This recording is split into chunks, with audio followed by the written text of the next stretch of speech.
Dwayne here, PhoenixTypewriter.com. Got this little Remington. Did some work on it here in the last couple days. One thing was we replaced the, well, we didn't replace it, reversed the basket rest right here. See these little marks? These little marks right there. This was actually hitting this, causing that tinny sound. To reproduce it, but so I had to take this assembly off and then redo the felt here, all this felt right in here, so it doesn't touch the metal part. You can see all those little marks right there. Of course, it was making a sound every time. Now they sound just right. So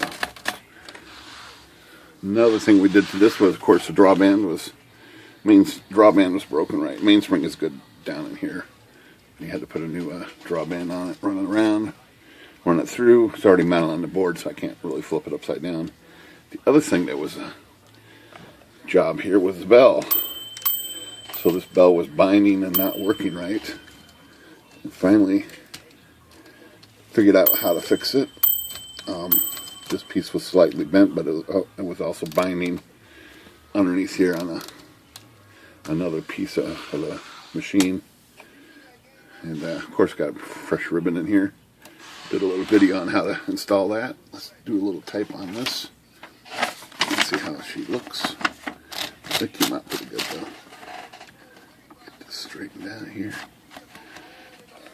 And these machines can come out pretty nice if you work on them long enough.